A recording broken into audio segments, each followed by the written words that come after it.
Everything in life is about intimacy, your depth of connection in your life, the meaning that you feel in your life. All of this is going to come from your ability to experience intimacy, because it's through intimacy that you start to pull down the walls of conditioning within yourself, because intimacy cracks us open. Love cracks us open. Commitment cracks us open. Devotion cracks us open. Our issue is that we don't love ourselves. That's the problem. That's why everyone can sell everything to everybody, and we don't think twice about what we buy into. It's because we're not happy, because we don't love ourselves, because we were taught the opposite of that. Now, there's different levels of love. There's just universal collective love, that you can just be in a state of love with another person. But then there's a much deeper form of love, where it's coming from a real understanding of the other person or yourself. So you can have that universal and collective love, but it's only through learning and understanding about who you are and what you come from.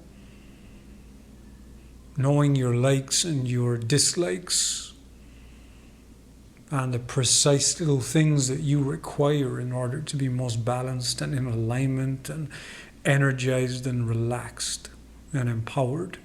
This is the process of self-love. These are the lessons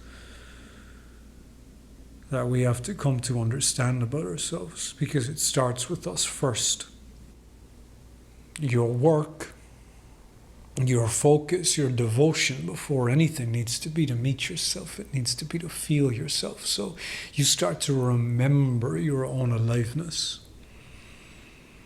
so you can start to experience love and intimacy with yourself.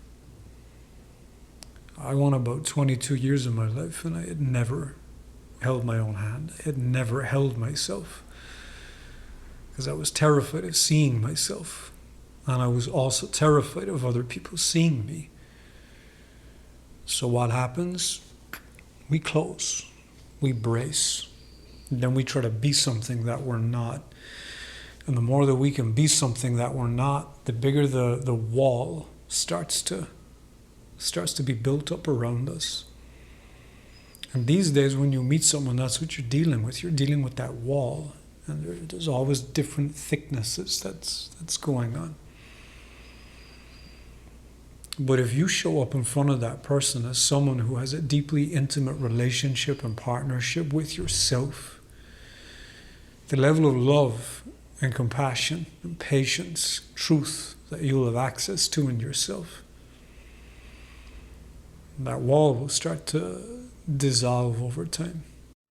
We don't love ourselves. That's it. That's the problem. We can go home.